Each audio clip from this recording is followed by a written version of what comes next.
Hello and welcome to Digital Futures today. Our session will be on NFT architecture.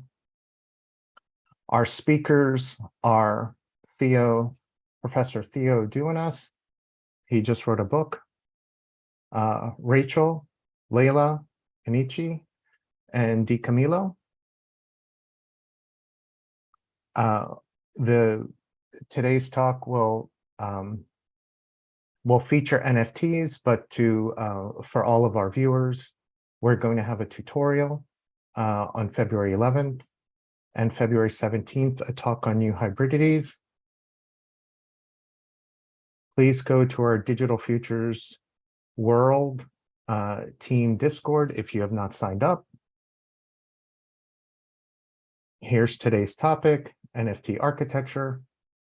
This talk will cover NFT and architecture, unique constructions and designs created and marketed, inventors of NFT certified by blockchain. Much to do. There's introductions, presentations, and discussions. Here are our speakers.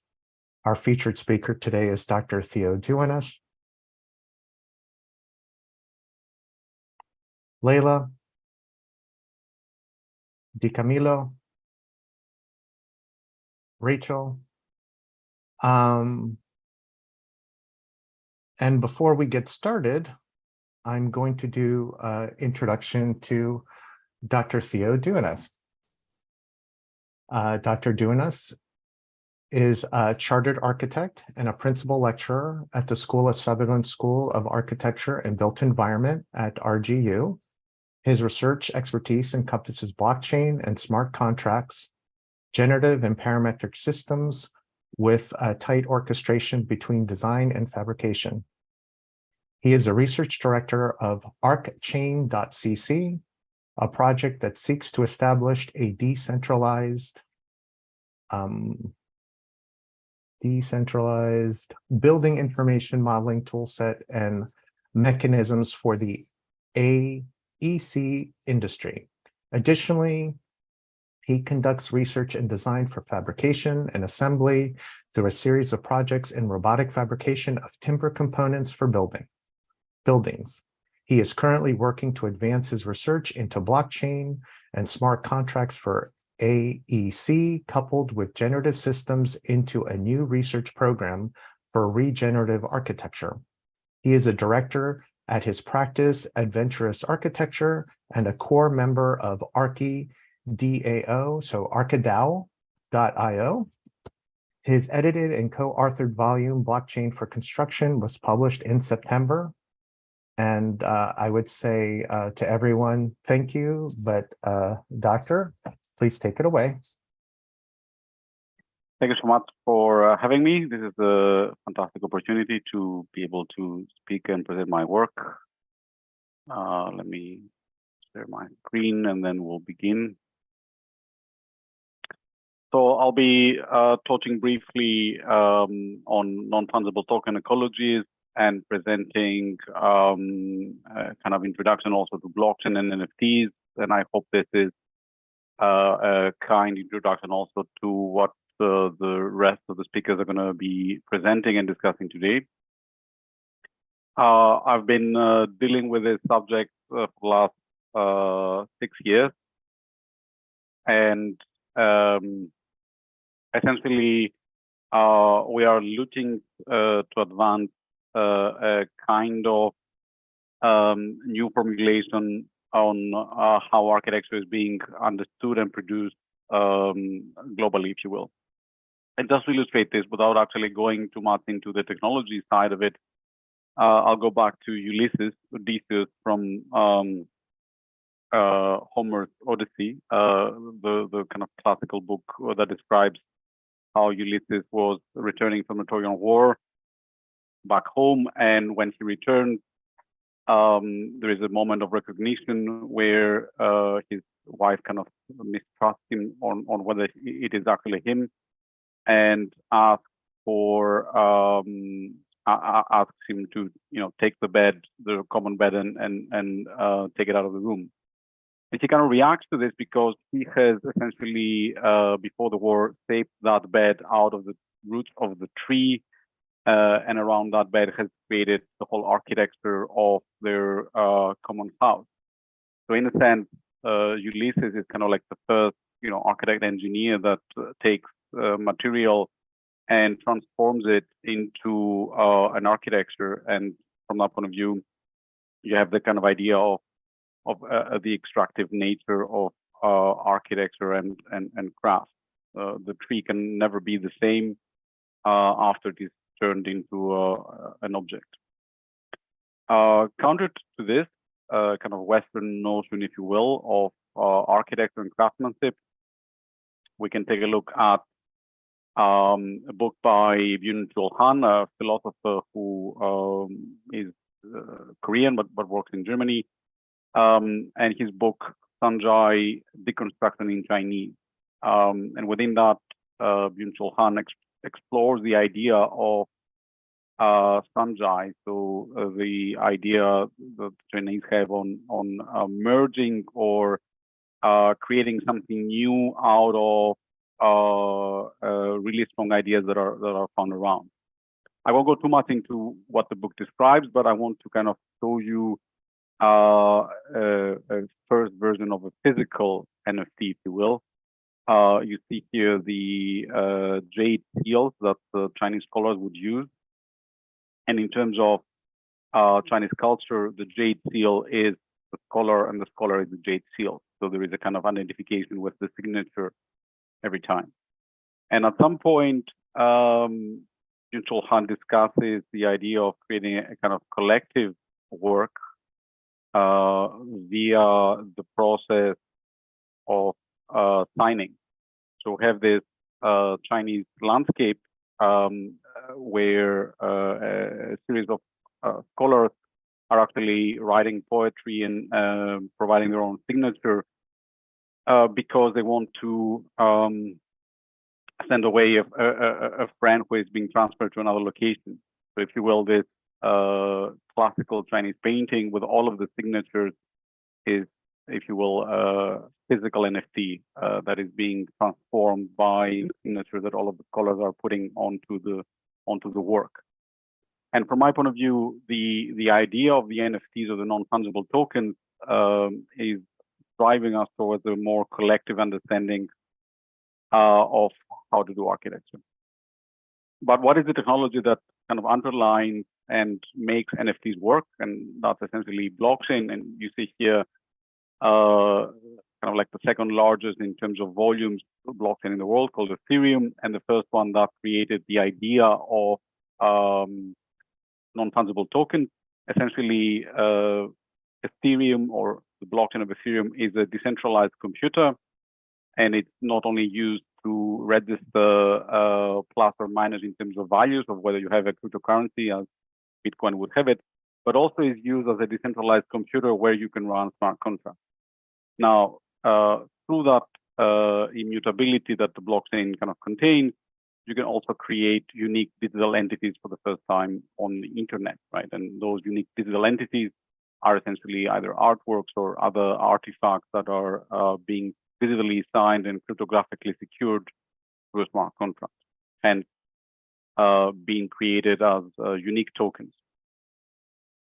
And essentially what they allow within the architectural design realm is that they allow for kind of new understanding of the economy of architecture to emerge, where there is a decentralized governance on the production of architecture, and we'll see what that means when we see a practical kind of example, but also changes the notion that you have a centralized hierarchy within the production of architecture.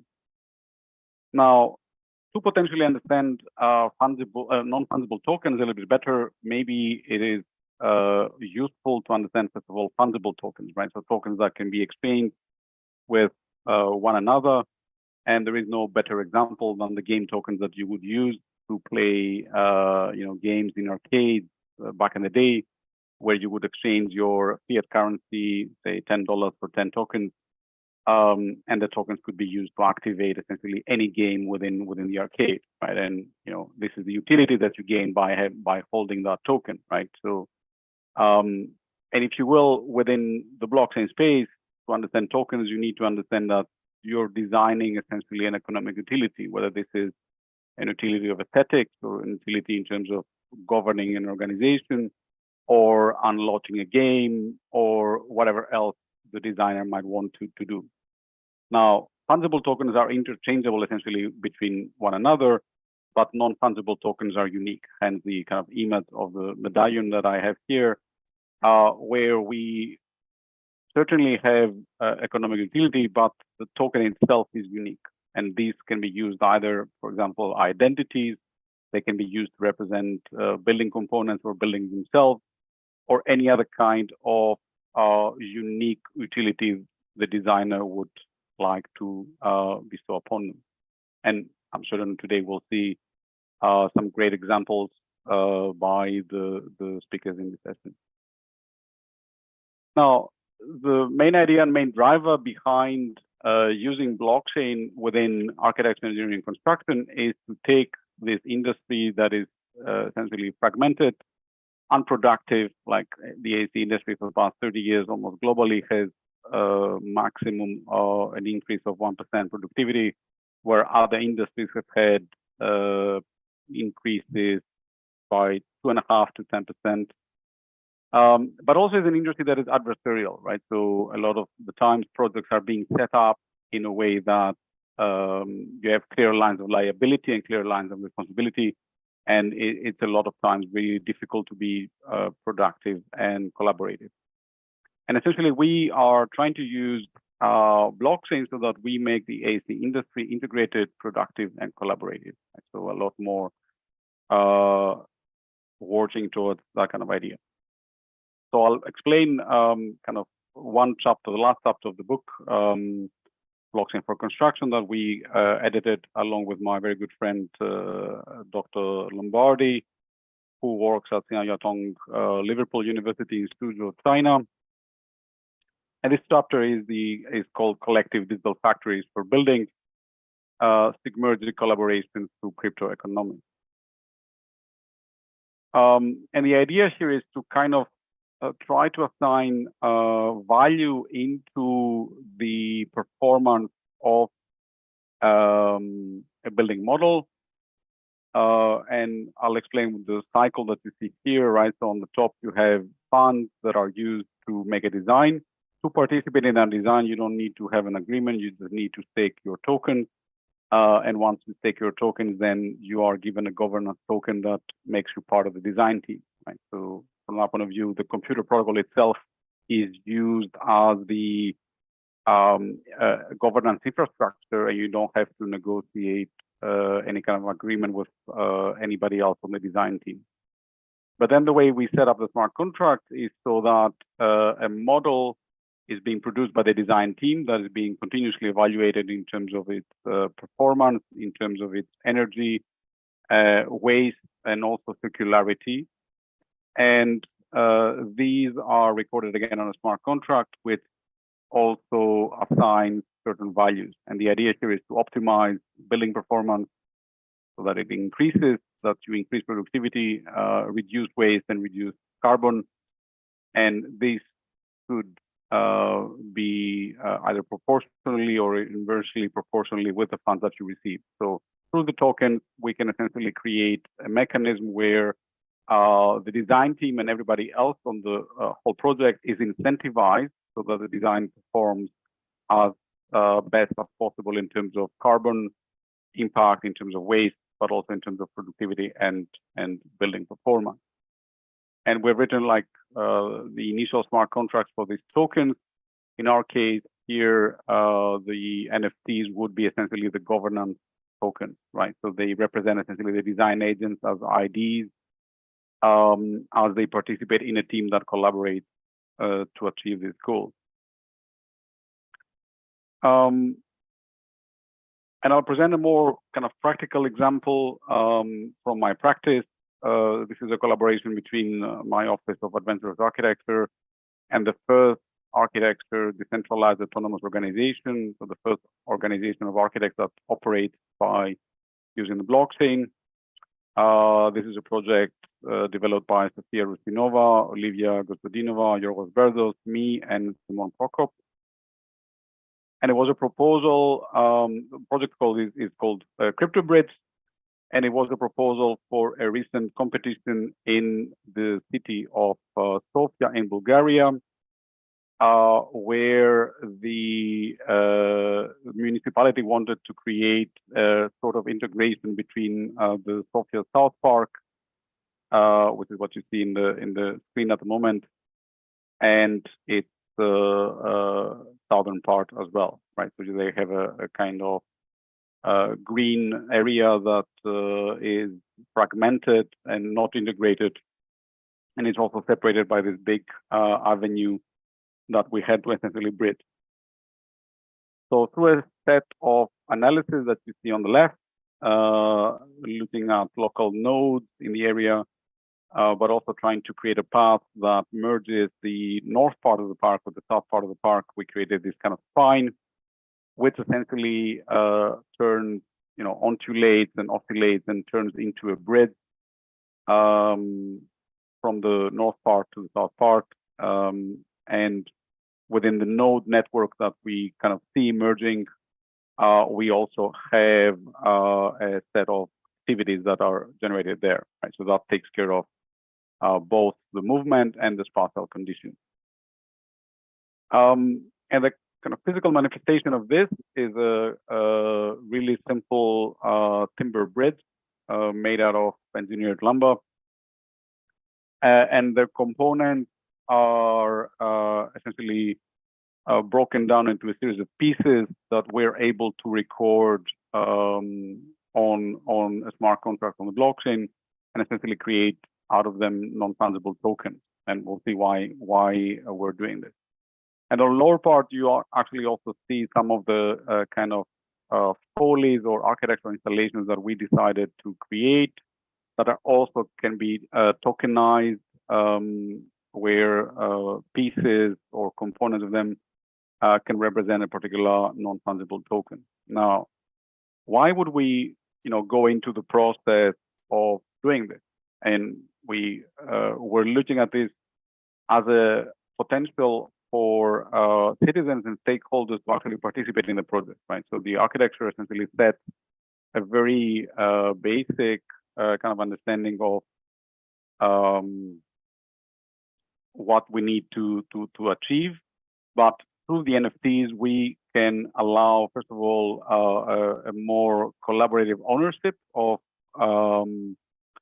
the project, and at the same time allow for them to decide certain design parameters, for example, the color or maintenance of particular folies around the park. Through the design, we not only developed the conceptual part, but we also achieved or tried to achieve essentially a very good collaboration between the blockchain part and the smart contract and what would happen essentially through the 3D model and so on and so forth. Unfortunately, we didn't win, but at least we have a project that hopefully can set the example for how we might go about using the blockchain, in a practical manner for stakeholder and citizen participation, but also for achieving essentially a next level of funding. Right. So part of the idea here is that the municipality would pay for this through taxes, but at the same time, by buying an NFT, you could raise money and pay for public goods that also citizens could design and participate on in a kind of direct democracy idea. And you see how this works, right? Through crowdfunding, you get the tokens, and then these are broken down into pieces, which are then assembled in various configurations throughout the bridge. I'll just speed up a little bit through this because my time is up. You can see the kind of visualization of this. So the bridge was designed so that you had Oh, sorry, both. Professor, you can take your time. Don't worry. Just No. make. Yeah. That's fine. That's fine. So essentially, the bridge has parts both for cycling and pedestrians, and through that kind of idea, you can see that we're creating a desirable public space that also is funded as a public good by using the concept of blockchain and non-fungible tokens. This is just one of the ways you can use tokens, right? There are many others, of course. And I'll just end with an invitation that you can join our architectural decentralized autonomous organization. We are launching our first non-fungible token that is a governance token. So everybody who joins the organization will have a possession of a token that gives you voting rights and participation in our project. Essentially, what we're developing at the moment is closely related to my research, so a kind of set of smart contracts that enable architects to get paid faster and collaborate in a much more integrated manner, but also projects that have to do with developing digital twins that use blockchain technology. But I'll stop the presentation here. And should anybody have any questions, we can obviously talk about them later. Well, I mean, I think while we're here, does any of the panelists have questions, any quick questions for Theo? I think I would say one thing, it's what you presented is very dense, and I would recommend all of our community to look up at the link that we posted on YouTube, and please ask the professor questions while we're doing this and afterwards. And are you hiring or looking for researchers in your lab, or can you explain a little bit about that process? Yes, so I work at Robert Gordon University in Aberdeen in Scotland. We collaborate also with, I have a very close collaboration with Sen Yatong Liverpool University in Suzhou, China, where I was posted there for about 6 years. So even if you're located in China, we would be very happy to either get you in Aberdeen or in Suzhou. And from that point of view, we are always looking for people who would like to either collaborate in practice through ArchiDAO, or people who are interested in developing either a PhD or work as a postdoc on the idea of smart contracts and blockchain in construction. If you Google me, you'll definitely find me, right? So, but also my email was on the first slide, and happy to take any invitation for collaboration, or if you have any questions, I'm also happy to jump on calls and showcase our prototypes and explain how they work. We're very keen on people picking up our code and either taking it apart or using it. Well, thank you very much, Theo. Leila, did you have a question? It seems as though that you did. I wasn't sure. Just wanted to make sure to. No. Okay, wonderful. All right. Well, thank you very much, Theo. Really appreciate it. Thank you. But I guess let's keep moving.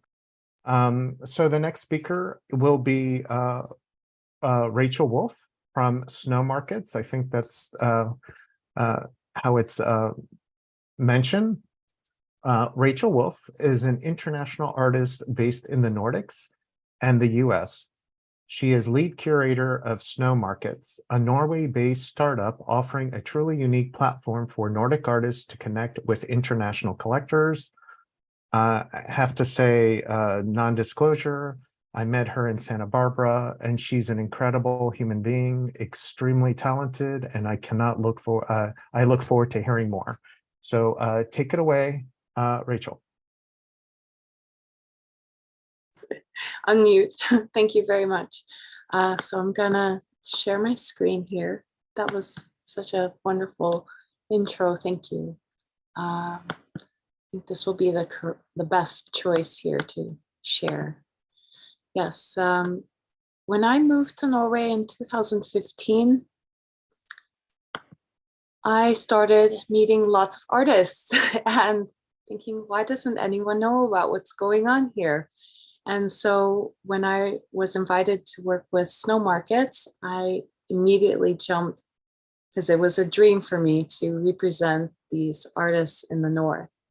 So we have a similar question, and I've been excited about the use of NFT for releasing certification of art. And then we've actually just launched our platform, snowmarkets.com. So I'm not going to run you through page by page of this presentation, but if you would like a copy of it, I can send you it.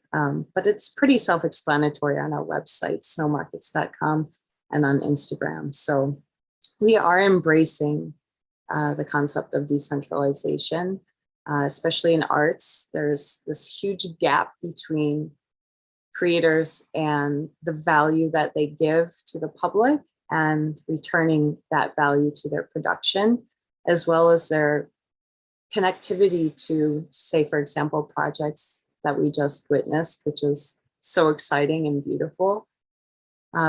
So we are dedicated to arts, Nordic artists. Right now we are focused mostly on artists that are related to Norway, as we are in the MVP stage right now. We look forward to expanding that.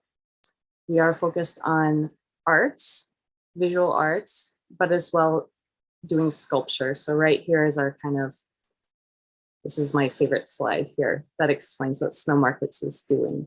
So when we say traditional art, we mean, you know, illustrations, paintings, things that are the artist then is minting on the open sea, and then they're going to actually send that work to the collector.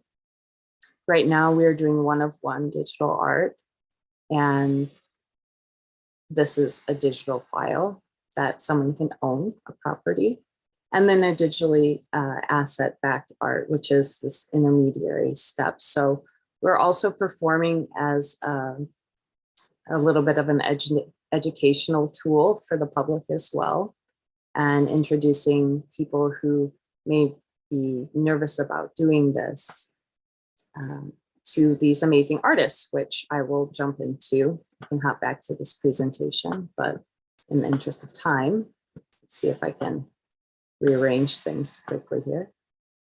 Right, so Berglind Rognvalds, she's an Icelandic artist, and this is one thing we're very sensitive to, is making sure you know, we actually stamp the art or don't show the whole art, because that is a big thing with digital work, is copying. So Berglind is a photo-based artist, and so she was very enthusiastic. She has very dreamlike. We're using a lot of the language that you will find in the, you know, physical art world in this new art world as well. So there's a little bit about Berglind and a snippet of her work. Odin is actually an architect who has created some silk screens and some animations and digital work that he's going to post through Snowmarkets soon. We're very excited to work with him, as he is working with Snøhetta in Oslo.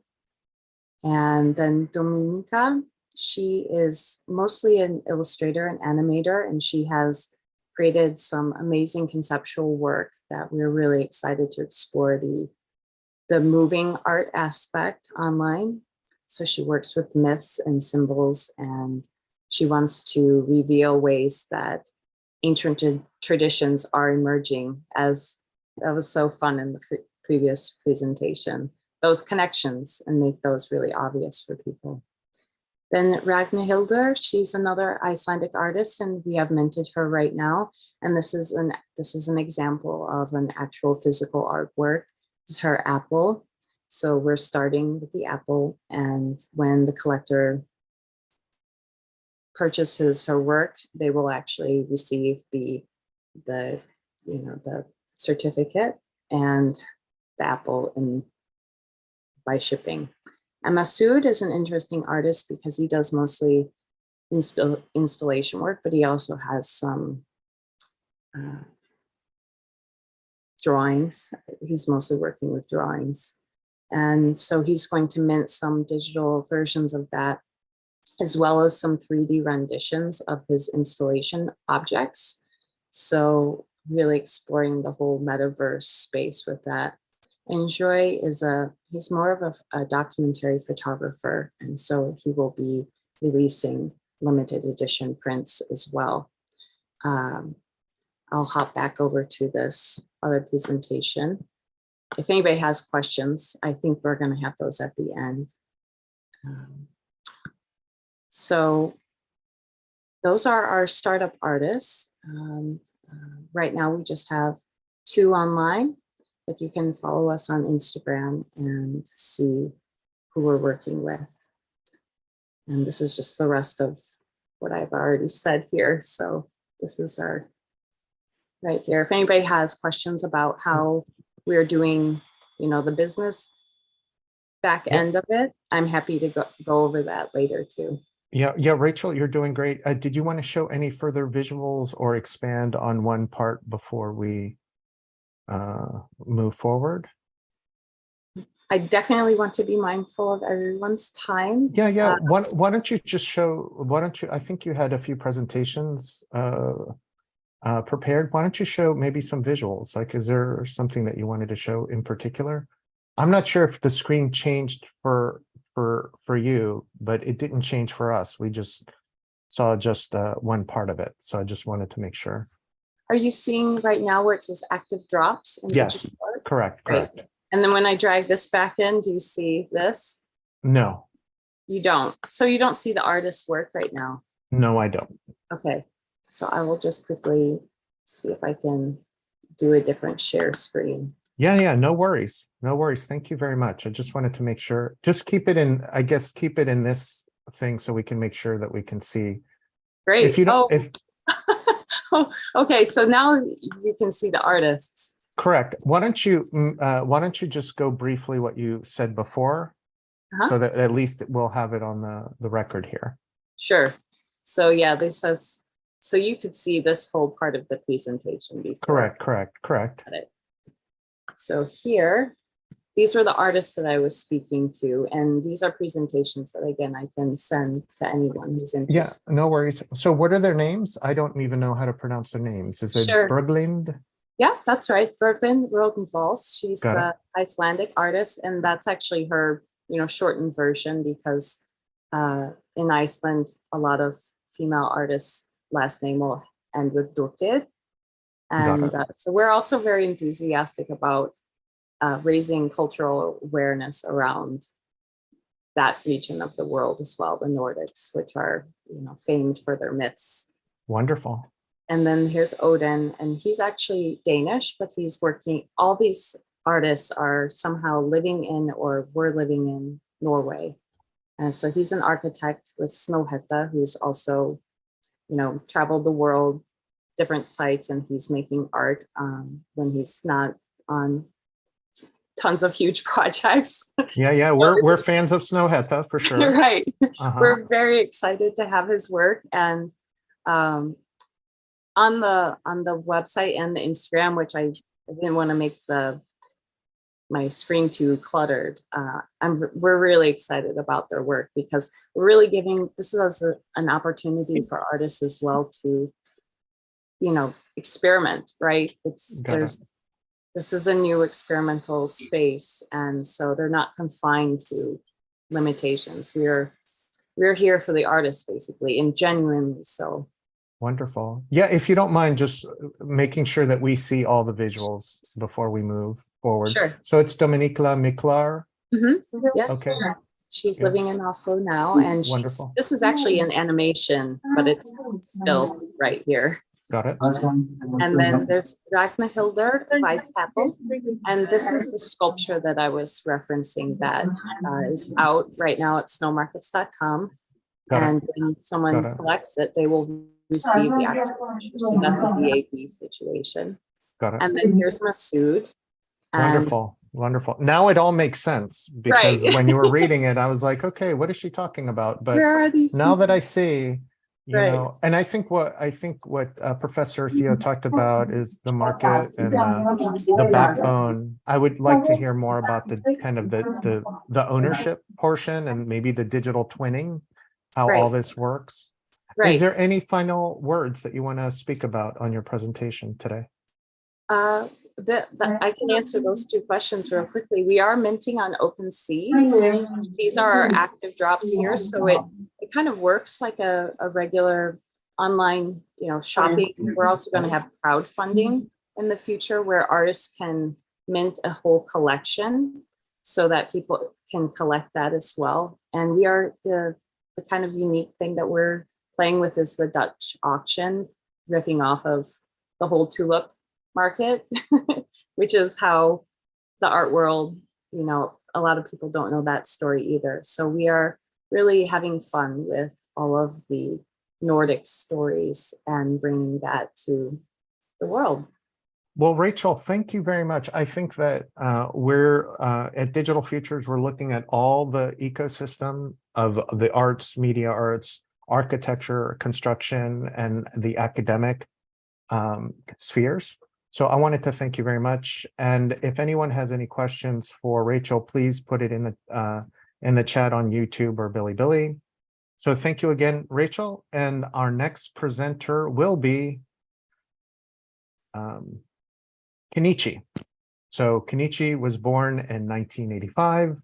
He earned his master's in design research at the Southern California Institute of Architecture, SCI-Arc, and a master's degree at Tokyo University of Science. He worked at the ICU architecture office. He established Messherence. So I think he'll probably correct me on this. With Koho Lin in 2018. Also, he has worked for Centigrade Japan since 2020 as a BIM consultant. He explores architectural form and geometry through computational method and a pragmatic approach. And I think I would love you to elaborate on what your current roles are and how you evolved into the work that you'll present today. But thank you very much, Kenichi. The floor is yours. Thank you for your introduction. So let me share my screen.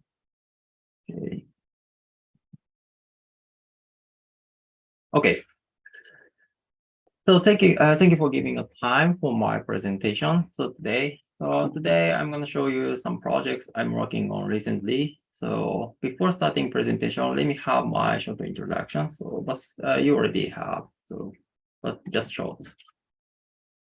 So I'm Kenichi Kabeya. I'm co-founder of Messherence. So we are exploring how computational design can represent aesthetic form and how it can break the gap between the digital modeling philosophy and physical objects.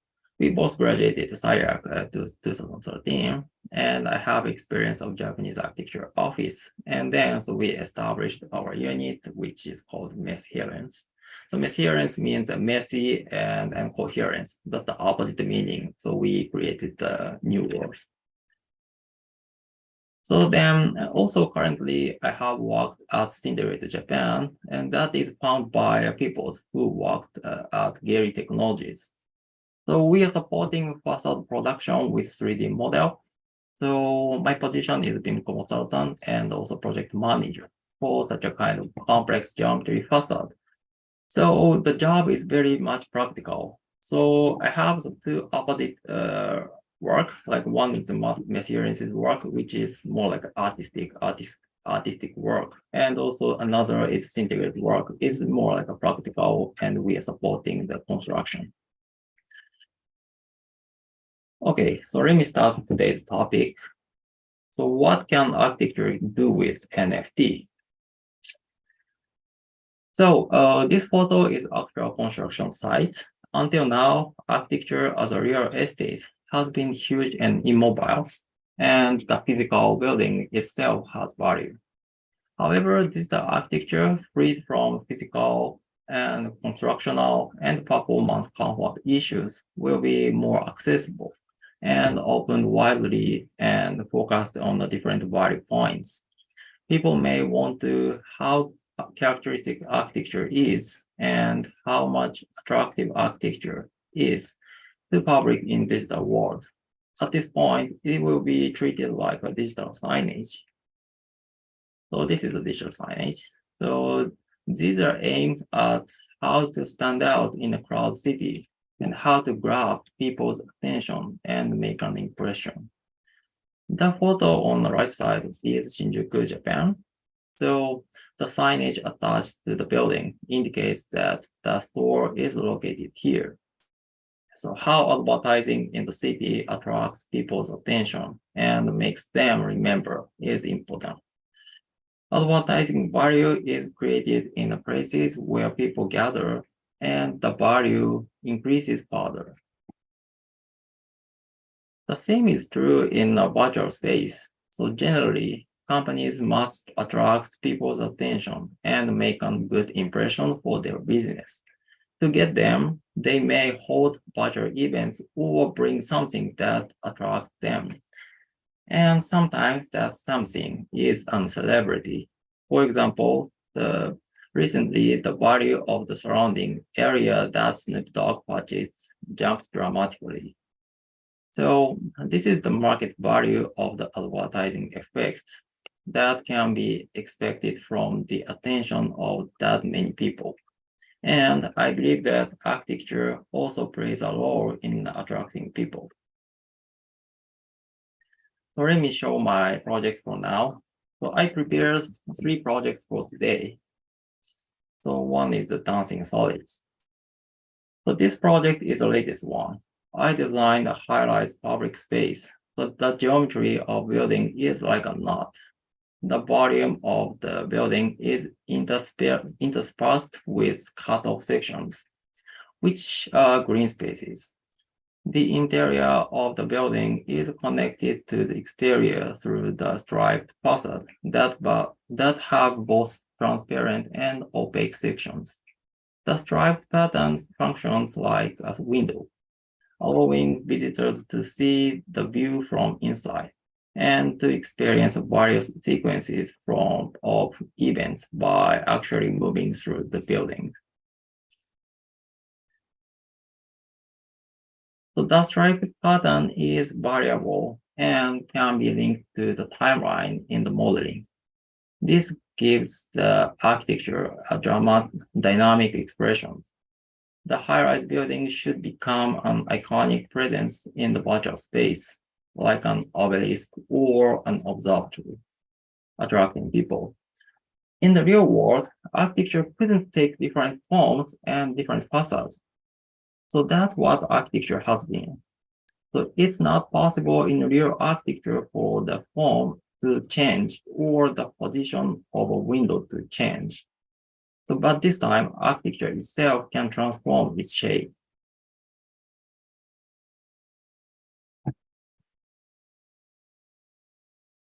So this is the elevation. So this is the view from ground level. So I believe that even in the virtual world, green space is a metaphor of nature against artificial objects. So they remind us of self-sustaining ecosystems over which we have no control. I included green space to express the conflict and symbiosis between artificial forms manipulated by modeling and the metaphor of nature.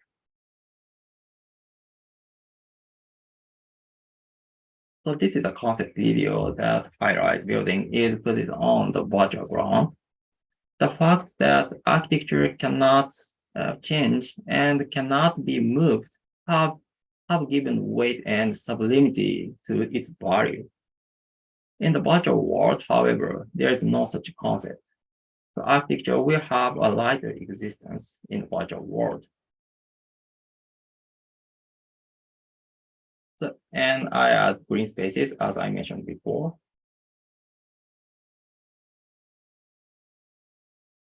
So this is another project. The name is Continuous Ground. This was inspired by the removable structural columns from Corbusier's domino system.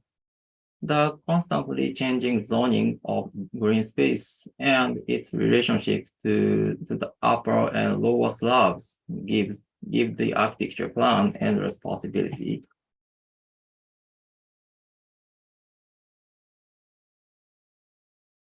Yeah, just edge of the green space is really dense, so it works as a floor, and also other part is like a truss frame, so which is more like a void of the slab.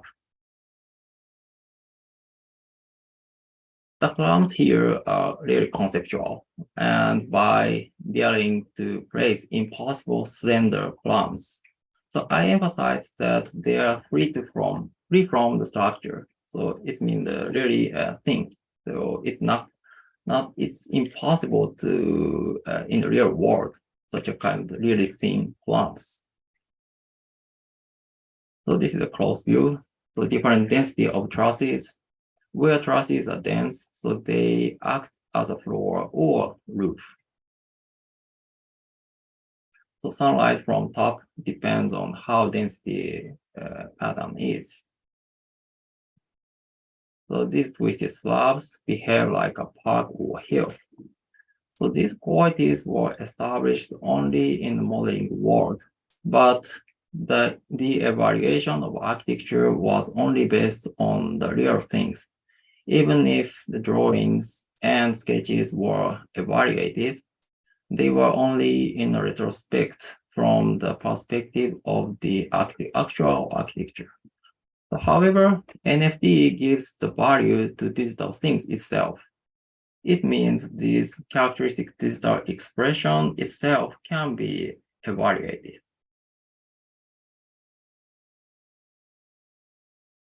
Okay, so this is the last one. So the hard solid object is inflated and deflated. So stripes emphasize its geometric shape. I did it just for fun, but I can look at it all the time. So it's really fun for me. And this is a normal geometry, and this is inflated. So it looks really like a balloon.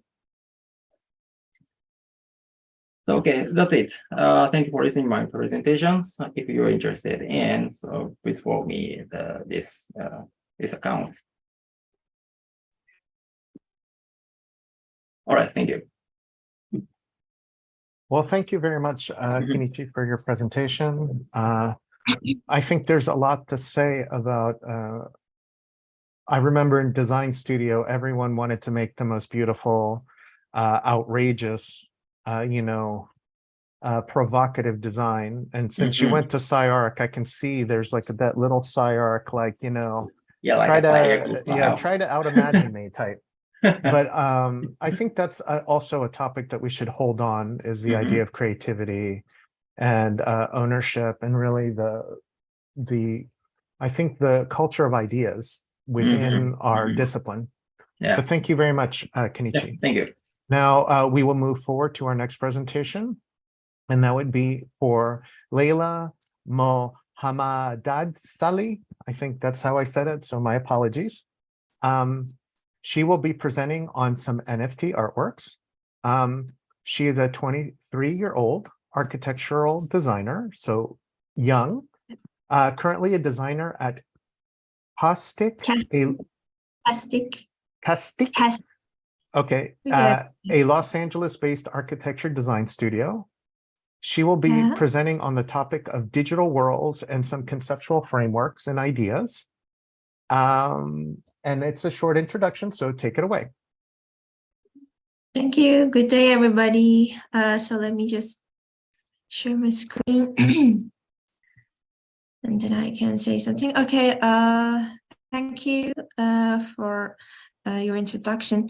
Well, I recently just received my bachelor's degree actually a few months ago, and then I participated in the workshop held by DigitalFUTURES, which was especially about NFTs. Then I started to create some piece of NFTs, and Well, during my research and study period, well, I encountered many different architectural ideas and concepts. Well, the term liquid architecture presented by Marcus Nowak is, for me, remarkable. Well, the contemporary idea of interaction has embraced new understanding of the new content of the experience and space structure. The architectural discourse, which once has mainly been a discourse of form and style, has finally overcome those terms and produced a new way of thinking. In this context of cybernetics and multimedia, Marcus Nowak emerges an innovative creator whose liquid architecture represents a step forward in breaking up the traditional discourse of physicality. Well, architectural space is finally getting rid of its physicality, and now it's giving way to virtual spaces where digital technology emerges in the form of data and information. We can think of cyberspace as a habitat of imagination.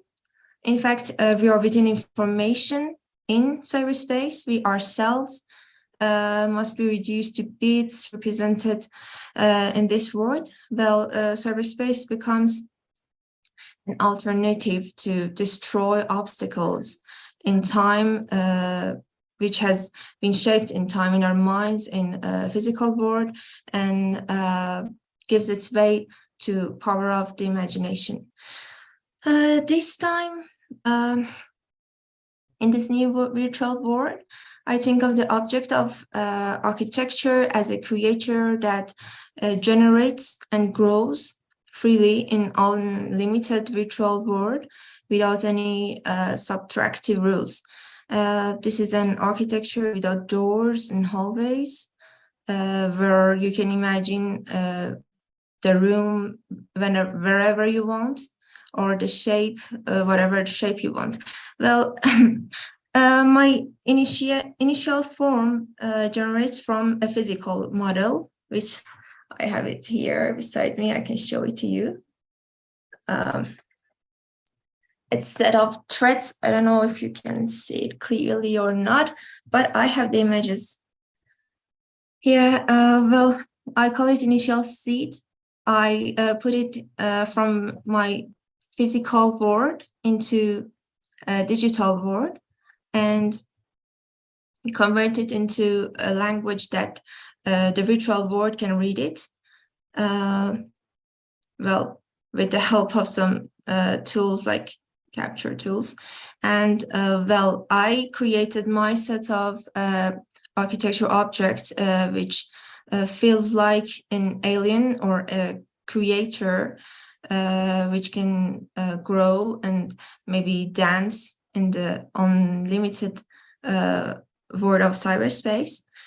And I, well, actually, I think of it as a model, or I don't know, kind of existence that changes its shapes and have different shapes.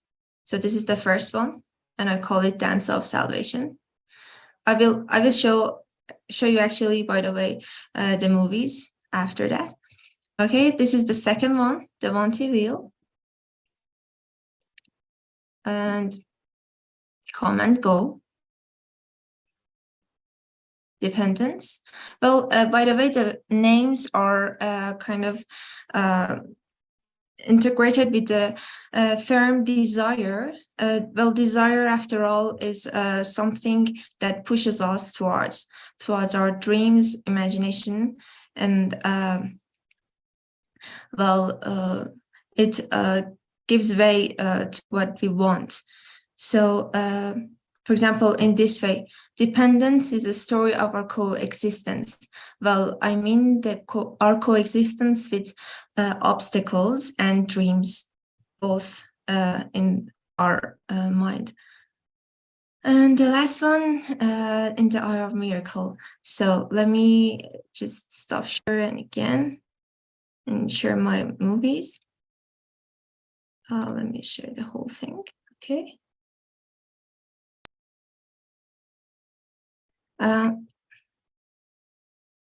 Okay, so let's start with the first one, Dance of Salvation.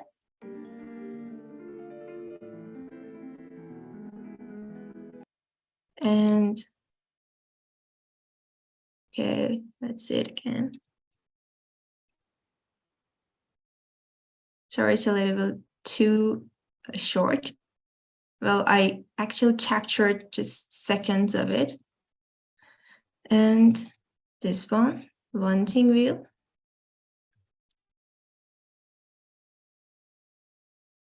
It doesn't have any sounds.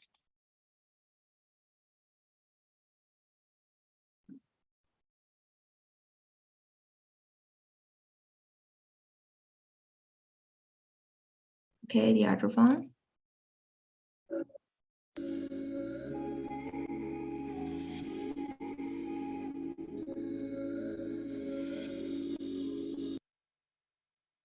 By the way, the music are license free due to the NFTs rules, but I pause it because of YouTube.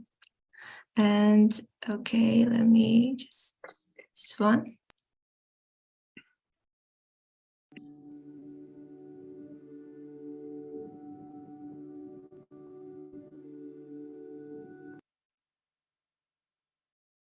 Okay. The last one.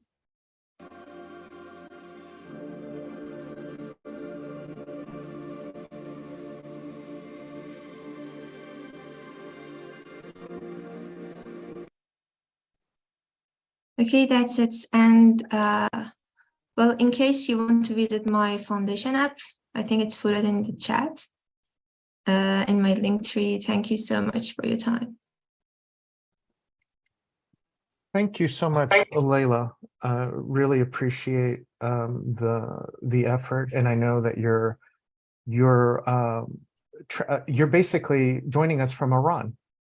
So I just also wanted to say thank you very much for taking the time, and I know it's very difficult at this moment. So I just wanted to acknowledge that to all our community, if there's a will, there's a way to communicate. We're here for you and here to be supportive and encouraging. So really thank you very much. So our next guest will be Camillo Francesco, I think. So hello, everyone. Yeah, introductions. Aureal is a unique artistic architectural project of its kind, which aims to design and release digital works of art, NFT, that contains within them a parametric architectural project that can be built in the real world.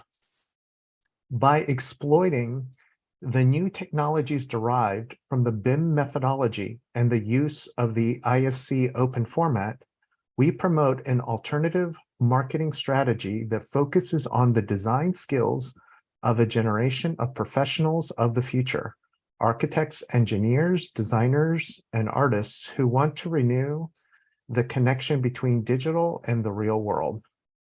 So Francesco, take it away. Thank you for joining us. Thank you for the presentation and for inviting us today. So let me just share my presentation.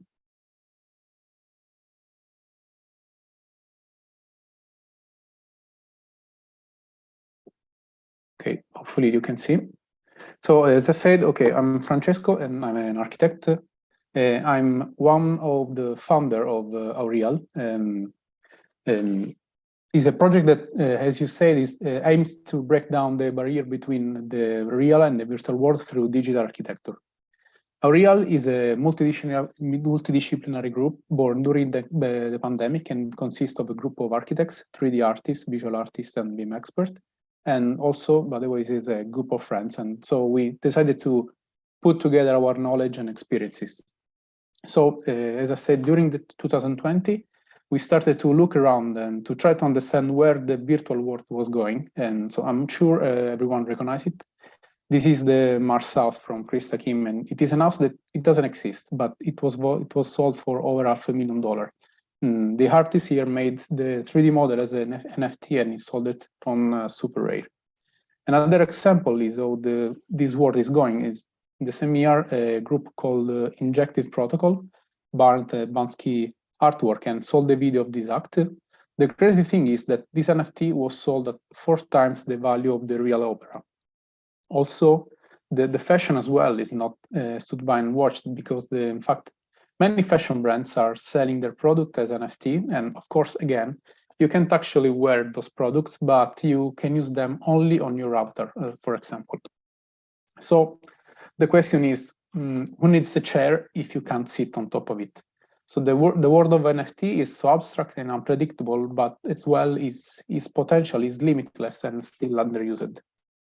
And what architecture is doing with this? It is ready to embrace those opportunities. So those are the questions that we ask ourselves. And we feel like architecture is not doing enough. So we started to investigate the different ways of how architecture can interact with this virtual world. And our research brought us to identify 3 main fields of interaction. So from real to digital, and basically it consists on a transposition of an existing architecture, making it into a virtual copy, sometimes with a different point of view, and maybe we'll see also some example later on. From digital twin to construction is another kind of interaction. And the digital twin anticipates the process of the build of an architecture, and it can be useful to control the process and also to promote the manufacture. As well, this could be a new way to conceive the new real estate. And at last but not least, the virtual design, that is a new field, and which means that designing virtual spaces, but this time far away from the limits of reality, regulation, and budget. So this one is a famous example of transposition, is Casa Batlló from Gaudí, but this time the artist Rafik Anadol decided to change the concept of this project, evolving the representation of it by a facade that changes depending on external inputs. So this facade melts up and gives to this opera of Gaudí a new futuristic input. Another very famous example of this time for digital twin, and this time we're back on the chair, but you can sit on top of it because the Andres Resinger is a designer. After selling his NFT chair, managed to actually manufacture the chair. And here we got an example where the concept can become sellable, and the opera splits up in 2 parts, one virtual and one real version. For the virtual design, then, we have another example, that is Voxel Architect. That is a metaverse firm involved in designing buildings for virtual experiences in metaverse. Of course, in this case, as I said before, we don't have to listen actually to many regulations, and this gives the possibilities of making unusual architecture. So, speaking about virtual architecture, in fact, we can say that it's actually a new field of architecture, a new typology, but we can't ignore this new field. And like in the past happened, it maybe sounds strange, but is like in the past happened with, for example, with the Roman basilicas, or for example in the 19th century with the steel and glass architecture, we are actually experiencing a new kind of architecture. So what Aureal is doing with this, and as you said before, we are an artistic and architectural project, and we want to commercialize NFT that contains a parametric and architectural project that can be built, if you want, in the real world. And to connect the real world to the virtual one, we prepare an architectural project, a residential one, for example, studying it from the exterior to the furnishing. And after this, we set the opera into a captivating landscape context, and we basically make this image in a digital art that we sell as NFT. The owner of the NFT gets the project that can be enjoyed in the virtual world, but as well, if you want, he can build the project and maybe customizing it in relation to his preferences and needs. Today, I want to present one of our projects. Is actually our first project and an experimental one. It's called the Isola Uno. Isola means island. And in fact, it is a part of a collection called Floating Island.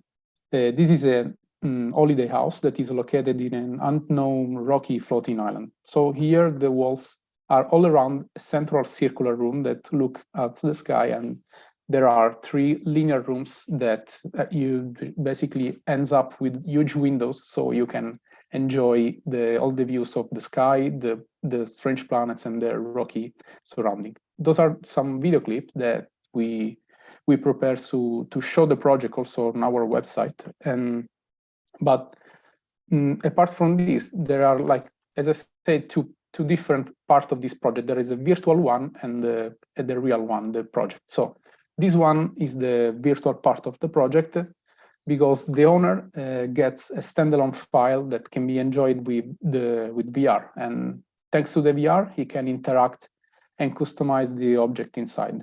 And as you can see later on this small video, basically the person that visits the house can change the material of the furniture or maybe the finishes. And being a virtual house, it doesn't need all the normal elements that, of course, a normal house it has, because it is a place to relax, maybe alone. You can relax with the virtual reality, or maybe you can meet a friend here, and maybe a friend that is far away.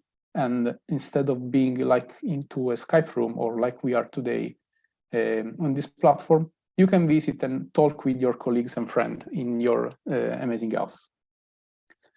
As I said before, the real project, of course, is not on the VR, but together with NFT, we deliver a proper project that is an IFC file. This IFC file is a standard format file for construction, and the owner, once buys the NFT, basically owns the project that this is filed. Of course, this project is a parametric and open format file, so the owner can customize and develop the project as he wish. Like, he can develop it maybe because he lives in another part of the planet that has maybe different rules for the industries. So this research brought us here, and basically our aim actually is to implement, thanks to the NFT and the IFC, the blockchain technology at the service of the BIM process. So we think that this can be the future of construction and as well of real estate. Thanks to the NFT, we can have fast and safe transaction, and without the need of maybe of intermediaries, and there will be no property disputes, and also the property can be split infinite times and sold and rent with crypto crowdfunding. The blockchain as well will regulate each phase of the construction process, from the sale of the plot to the construction, passing through each design step. Also, if we want, we can actually think it bigger, and if we imagine this at the service of urban planning, through the conversion of the cities into like a meta land register, all of this can give the possibilities to control and manage the evolution of a city that from the oldest time has been one of the most delicate processes of human life. So blockchain and architecture, like the scenario that I just saw today, shows infinite capacity of improvements, and as well the possibility to increase enormous profit, optimizing the entire design and construction field. And basically it's up to us now to basically to roll up our sleeves and try to be part of this change as architects and designers. And thank you very much. Well, thank you very much, Francesco. I wanted to especially thank everyone, all of our guests today, especially Professor Theo Dounas for sharing his research and the invitation to join him and to continuing his research in his lab. I just wanted to start the Q&A first with for you to think through what was discussed today. But also I'm going to start with Theo to get his thoughts as an expert, and also just to think through if there's any observations that you saw here or in your practice that could lend more insight in what we're really talking about here as architects. So thank you. Thank you again. I think this was a wonderful series of projects and provocations, if you will. ranging from art into architecture and architectural exploration, but also ranging from the complete ethereal and aesthetic kind of appreciation of what is architecture towards the very pragmatic and very practical aspects that NFTs bring in terms of ownership and so on and so forth. And I think what is kind of underlying all of the presentations today is that NFTs bring a direct connection between the creator of the art and the architecture and I don't want to say the owner, but essentially the audience and the people who would essentially appreciate and value it. Part of the idea here is that we are, for the first time, be able to create digital entities that carry with them their property rights.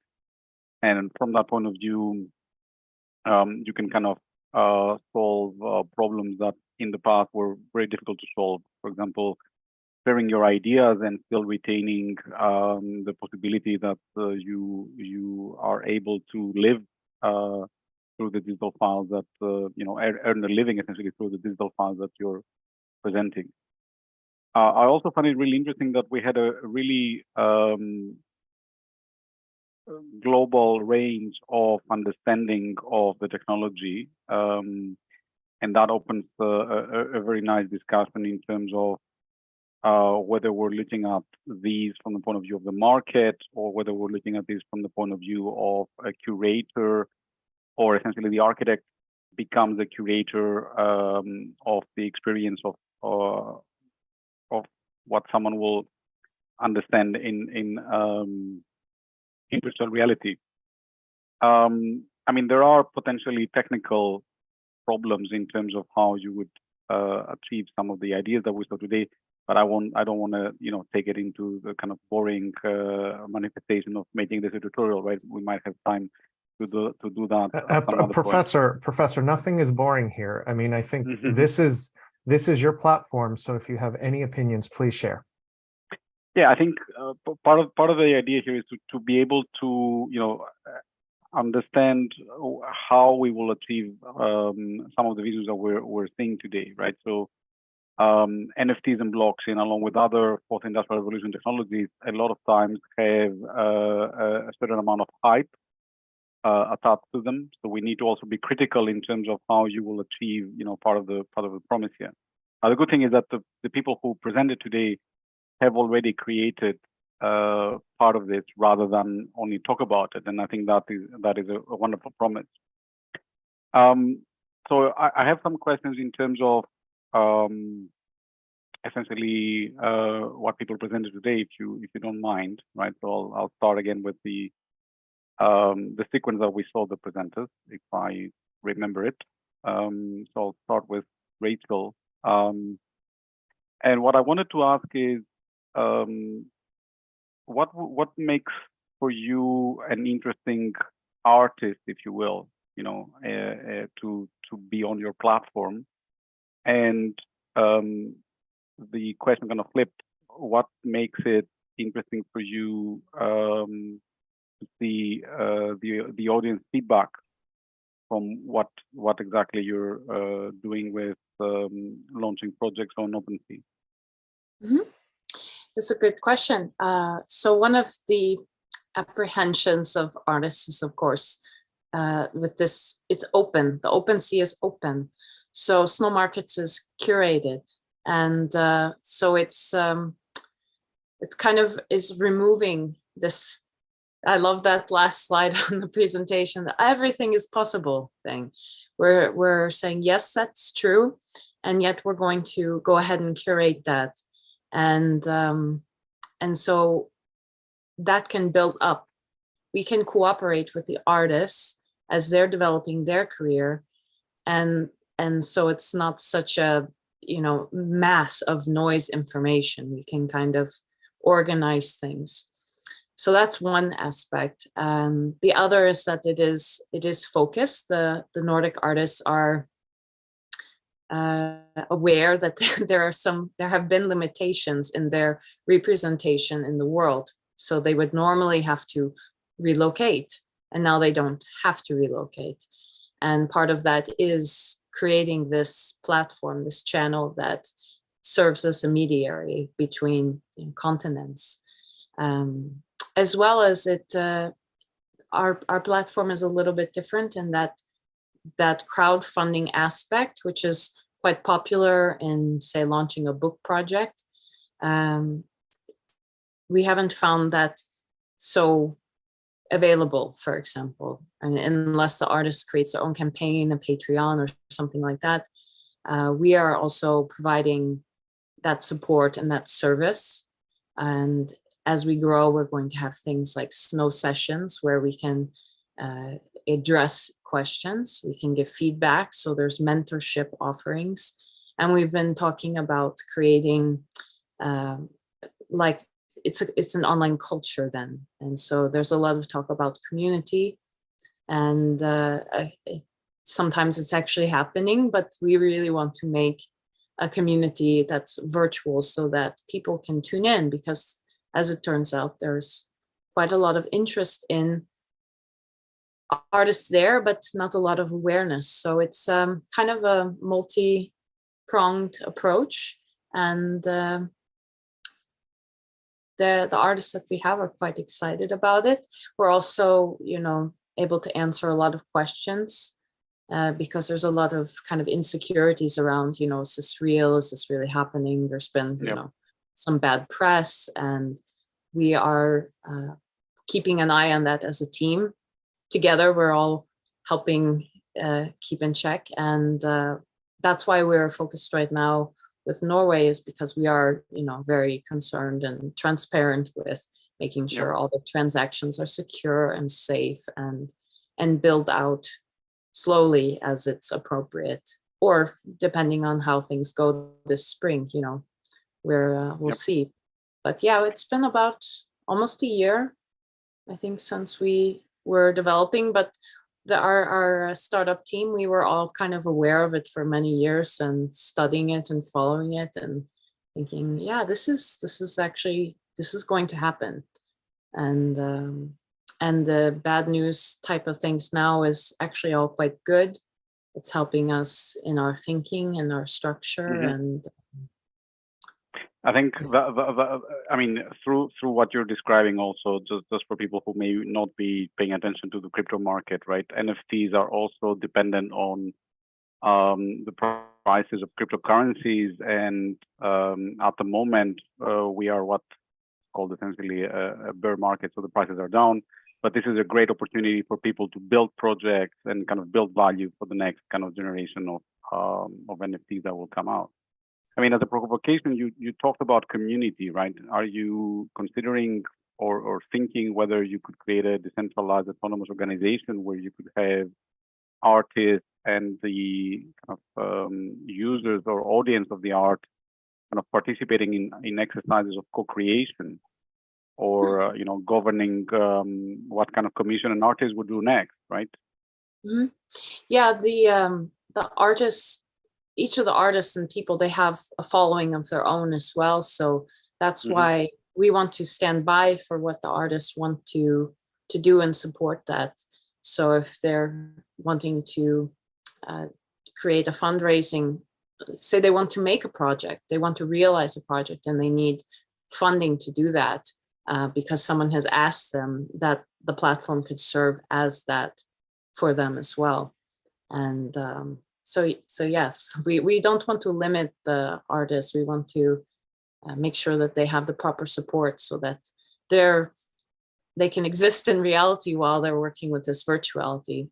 You did raise something I want to address. So OpenSea we're using Ethereum, but we have secure bank transactions as well. So people are not limited for the payment method as well. So there is a financial fluidity in our platform.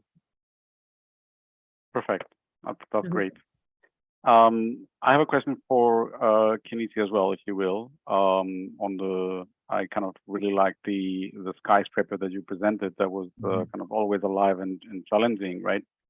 But did you try to find ways how you would incorporate and integrate more of your work with directly with smart contracts, or are you just minting? What is the mechanism that you're using? Are you just minting the 3D art directly on the platform?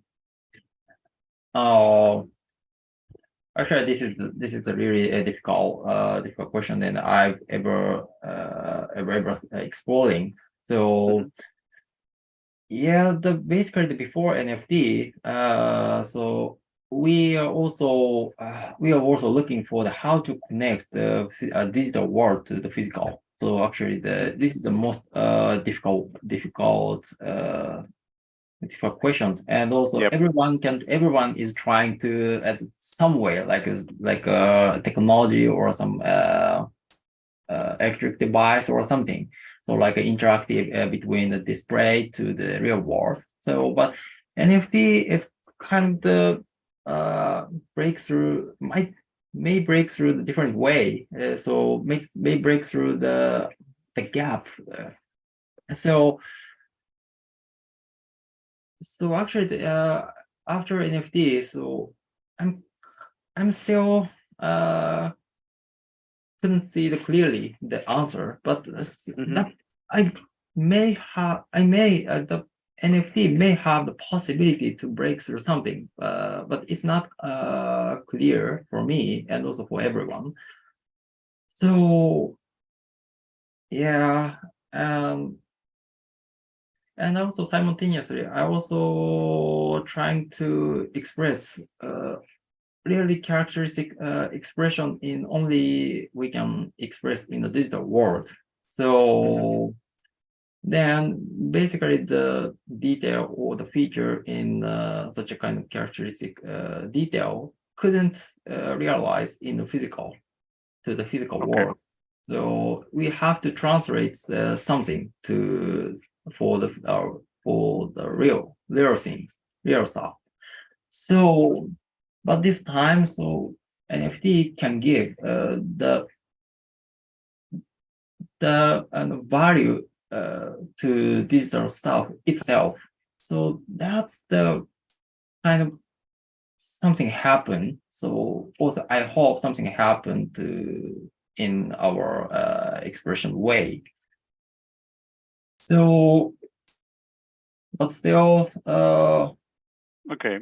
Yeah. So if I can connect this to the question that Dr. Rincon had for you, you presented this really pushing the boundary kind of ideation approach of architecture, right? Yeah. But also you said you're moving between these two worlds of really strong ideas, but at the same time really very pragmatic, very practical realization of geometry, right? Exactly, yeah. And it's very easy, to focus, I would say, maybe on the ideation part, but how do you then take it from the idea and then create a process to realize it, right?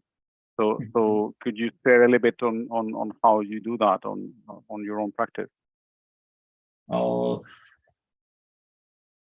yeah. So you mean the process or something? Yes, I mean what comes after, if you have a strong idea, right? You're able to actually realize it very nicely in terms of virtual architecture and so on and so forth, right?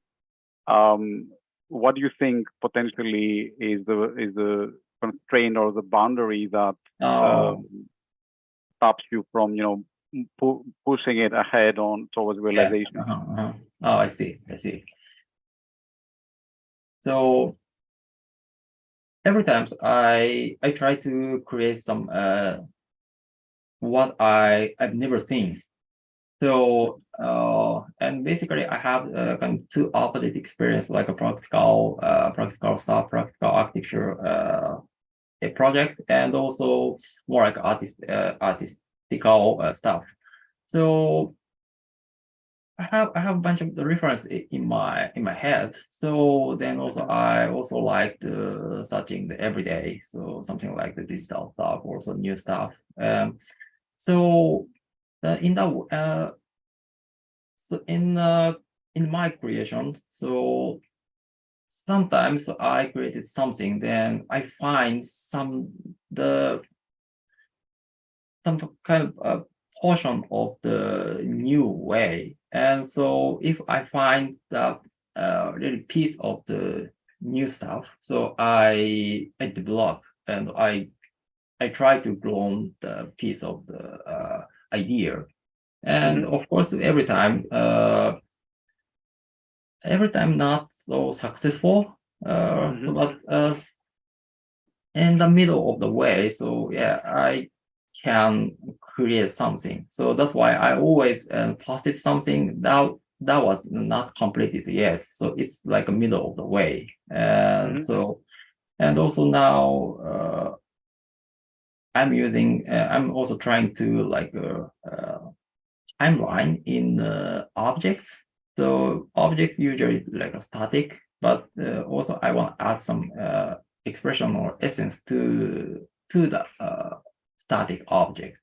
So yeah, that's the process. Also, what I develop my art stuff. Perfect. I think that takes me to Leila. I think the artwork you presented was really evocative and ethereal, right? And I would certainly, if I had access to it, and the liquid architecture that you're building, would lose myself into it. So I wanted to ask, again, on a really practical basis, what kind of software and what kind of process did you use to actually build this? I don't know if Leila is still with us. I think we might have lost connection with Leila. Maybe we can move on to Francesco. Yeah, absolutely. And I'll certainly send the questions via email, obviously.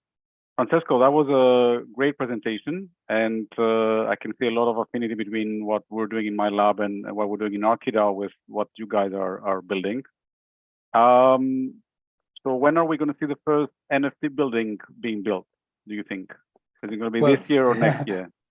We're actually asking ourselves also this question, but so far we just we got 2 projects done. The third one of the collection is going out soon, and only one of these projects is minted as NFT. And we hope really soon, but actually those first projects are kind of research, as you can see, as we can actually, yes, build this project, but they are still very articulate as project. But of course, they've got all the information that you need. I didn't show it today, but of course, there's a proper architectural project behind. So this is the aim of what we want to do, because of course, we started being a research with a project that we decide, but this process can be also replicated if a client, for example, asks you a proper project, because not every time architect or maybe never architect do a project and like throw it on the web and people buy it. But we want to do this kind of research because of especially with the parametric architecture.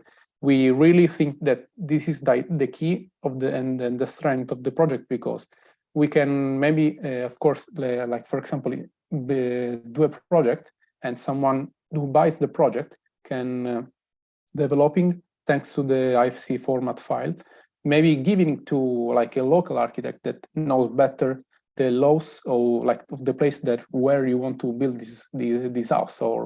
And also apart from this, we don't forget also like the funny and like entertainment part, because we really we wanted also to do it kind of democratic project. So if you can't build the house because it's a really expensive and tiring process, you can actually like just have fun in your house and with a VR headset or just like kind of a video game. And for example, as I said during the presentation, maybe like, I don't know, I want to share a project, I want to show a project to a client as an architect, and I invite him in a house that I built, so we can speak with the VR, or maybe I can chat with people and speak with people in a project, and instead of being like in a normal platform like this. So just to go back to your question, I don't know, I hope really soon, but we're trying to also implement many other technologies. For example, so far the NFT is like on common website is sell like a video or just a JPEG. We try to, I don't know, to implement like to the IFC as a proper, like as a token, and Yep. and this could be actually a really nice and interesting things to, apart from the fact, like apart from our project in general, we are like trying to understand how the entire field of construction architecture can change and take advantage of these technologies. Yep. Yeah, absolutely. I mean, I will definitely contact you to try and see where we can collaborate. Perfect. We have built a nice prototype where we have taken a 3D model and made essentially NFTs out of the parts.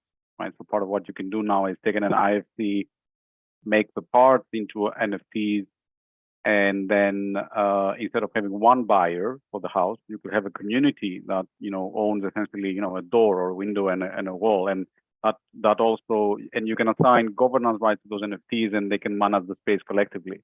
And I think that's where it brings possibilities that are directly from the code the architect, the design and the code the architect is producing. You can connect the community and the way they can manage the project. Yeah. I see Leila is back, so I'll take the opportunity to ask my question. No, that's fine. Don't worry about it. I was praising your work while you were cut off, and I wanted to find out. What kind of software and what kind of process you use to create these ethereal images or beings, essentially, right?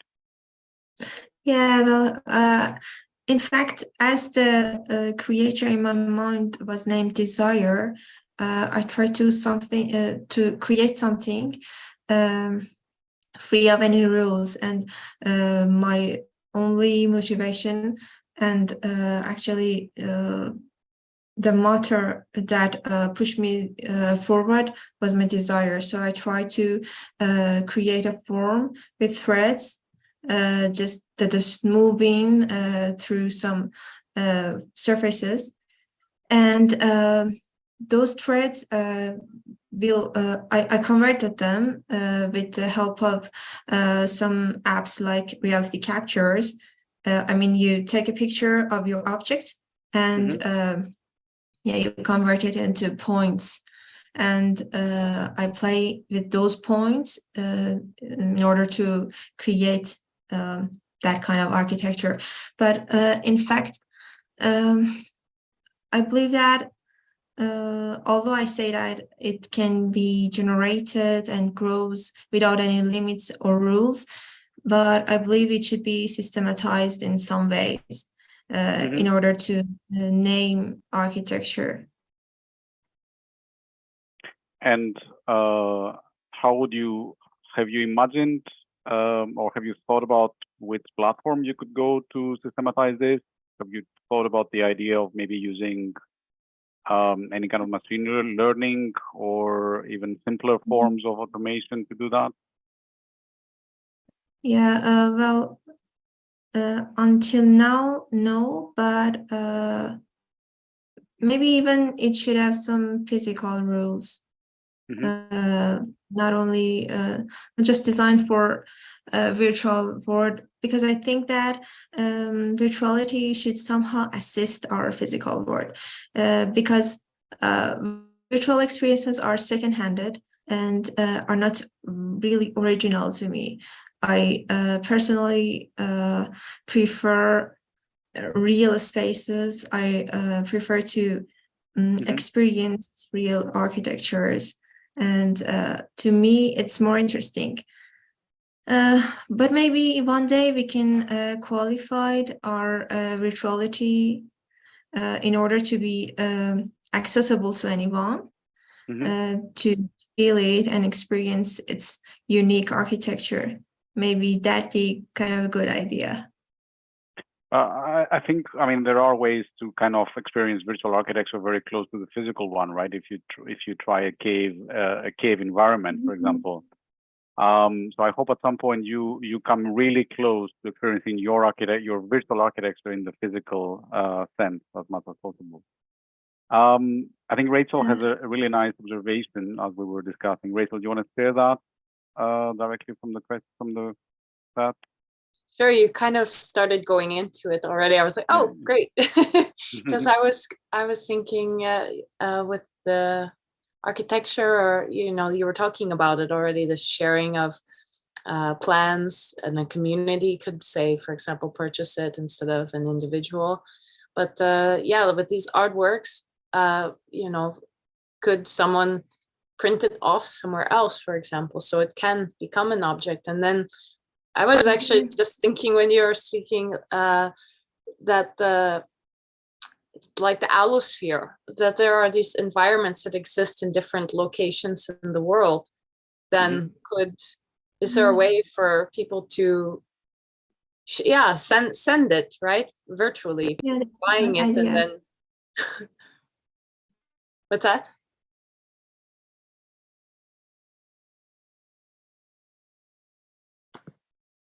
I think there was the Allosphere Research Facility. Right.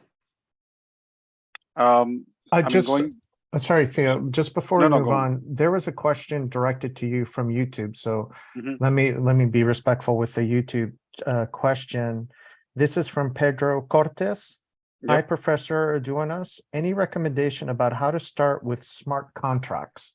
That seems to be very specific. Yep. So to learn how to do smart contracts, I would recommend to go on use the language Solidity. This is the most kind of developed in terms of features of the smart contracts, but also Ethereum in the sense that it has the best bridges compared to other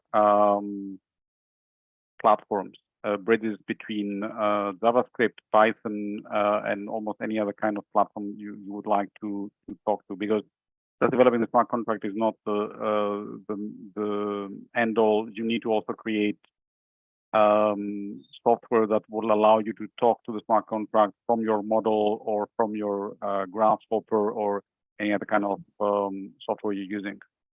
I put on the YouTube an answer. You can use our, we've written an Ethereum companion, which is a series of links where you can get the background in terms of the cryptography and the coding of it. But then also there is Solidity by example that allows you to develop smart contracts in a kind of easy manner. I would say developing your own NFT contract as a template is not difficult so much. The worry is always issues like the one mentioned by Francesco and Rachel in terms of the security of the transactions, So no matter if you develop a smart contract, try to have it audited by an expert so that you make sure it's safe. It will be holding a lot of money onto it, so it's always good practice to have your code checked by someone else. And then an easy way to start off in terms of a structured program is to join the university.alchemy.com.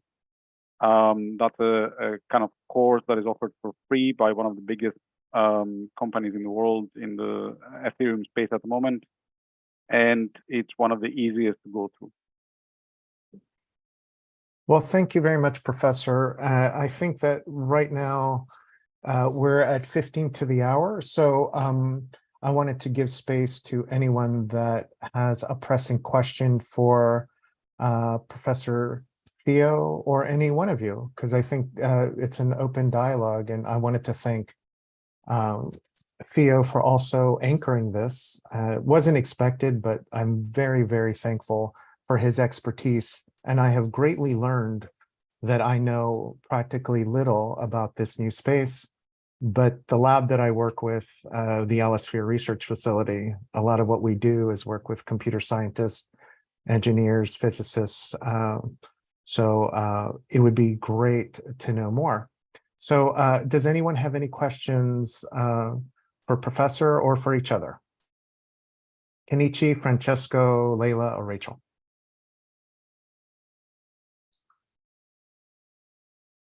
Do you have a link to that program that you were just discussing about Yes.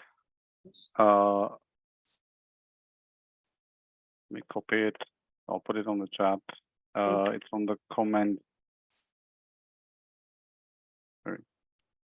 We also today have a few people joining us today. So Professor Neil Leach, Alberto Fernandez, and Sarah, they're a part of our team in different functions. So they're also welcome to ask questions. I have a question, I think, for Professor Theo and everyone. Mm-hmm. How do you see this future of the NFT in architecture and the digital twinning of our world? And I guess my specific question would be, with the advent, so NVIDIA has these video cards. So at the computational level, they're embedding all this mathematics and all this machine learning and intelligence at the chip level. What do you see maybe in 5, 10, or 15 years, this industry moving toward? Are we going to make intelligent parts? Are we going to keep track of them on the computer in real time? How does like the omniverse space for NVIDIA really apply to we as the architects have more control of this space? I think if I can try and answer part of the question, or even all of it in terms of what we might see. I mean, the good thing is that architects are really, I mean, they're trained to predict the future in a sense, right? So from that point of view, it's excellent that we're entering the space and we're trying to create as many structures that are good for architects as possible. There are a couple of kind of pointers here, right? So one is, what is the relationship with other fourth industrial revolution technologies like AI, for example? And I think part of the deal here is that we will see a kind of convergence of those technologies where, for example, you might use NFTs to govern or attribute certain parts of, say, copyright from generative systems that are based on machine learning. You know, we've seen the kind of rise of diffusion models and ChatGPT and the way they're trained with, you know, publicly available material without any kind of compensation to the creators of the material. And potentially NFTs offer a solution to this in terms of fair compensation, if you will. It also opens, I think, the questions or kind of reinforces the boundaries we have now between virtual and physical. And we see, you know, all of the questions we have in terms of how do you create bridges between the physical and the digital. And if you will, going back to the question of what is original. And I think from my perspective, we are shifting towards appreciating more the idea that we are co-creating processes with others rather than always striving for something that is, you know, potentially truly original every time. I think there is a fundamental problem with many of these companies holding that technology to their hands, right, and not being able to have it as open as possible. So there is a amazing danger there. There are blockchains that have been developed where the keys are held by hardware rather than software, and potentially that's part of the solution. But I also think this is a great space where you can have creators that are marginalized to be able to kind of manifest their own ideas and have a much more, let's say, equity within the creation of architecture and the enjoyment of it. Well, thank you very much, Theo, for that very complete answer. Just one follow-up. When you spoke a little before about owning a door or owning a bolt, or what is in your mind? What does that mean for the future of investing in either real estate or in these larger projects? Does that mean that I can own, let's say that I invest, you know, my child invests in 1/1 millionth of a building and it grows up in value. how do I get a return on investment, or how does it increase in value for the child? Can you comment on that? Yeah, I can tell you how it happens on the smart contract level, right? So you would, let's say, the Walt Disney Hall in Los Angeles, for example, before it was built, they open up the question and say, we have this technology, right? You can own maybe a steel plate, right? From that point of view. Obviously, this is a really important cultural center that, if properly run, would not only create public goods in terms of the music that you can enjoy, but also potentially being profitable. So what you can do is you can encode on the smart contract level what is the percentage of this profit that you could actually get back as a dividend, essentially, almost like a company's share. Now, the beauty of it is not just that you can encode this on the initial NFT, but you can also encode that you might get dividends for any kind of future sales. So in the example of what Rachel is doing, right? One of the problems that artists always have is that they do a sale for the first time, and then the next owner will sell it. And if they sell it 3, 4, 5, 100 times more, the original artist doesn't get anything. Whereas with the NFTs, you can always assign on the smart contract a guaranteed percentage for that profit, whatever that might be. And I think really beautiful part is that you can also assign governance rights. So you can have all NFT holders really on the computational protocol level decide whether they upgrade, for example, the Walt Disney Hall with a new addition, right? And then so these NFT holders become essentially custodians of the treasury of that project. So this is where you can start having more of a I would say, direct equity between the decision makers, the governance, and this is why I really believe blockchain is a governance technology in the end, right? You can do all of the other artistic and architectural beautiful things with it, but that's the kind of main utility of it.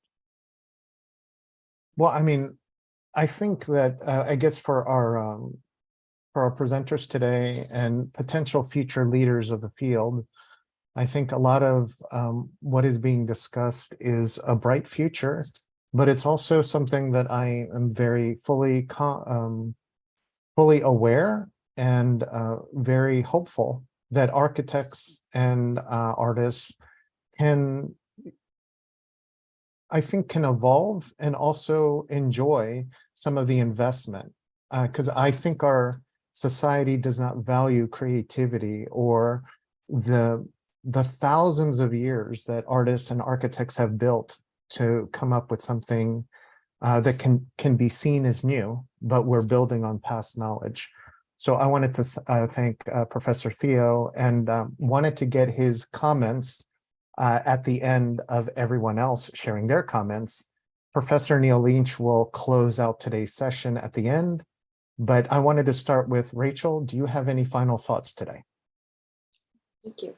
Yeah, that last part of the conversation is part of what we're also really excited about, is shared ownership, and what that also means for us as social beings, and yeah, bringing that value to the people who are creating and all that labor that went into it.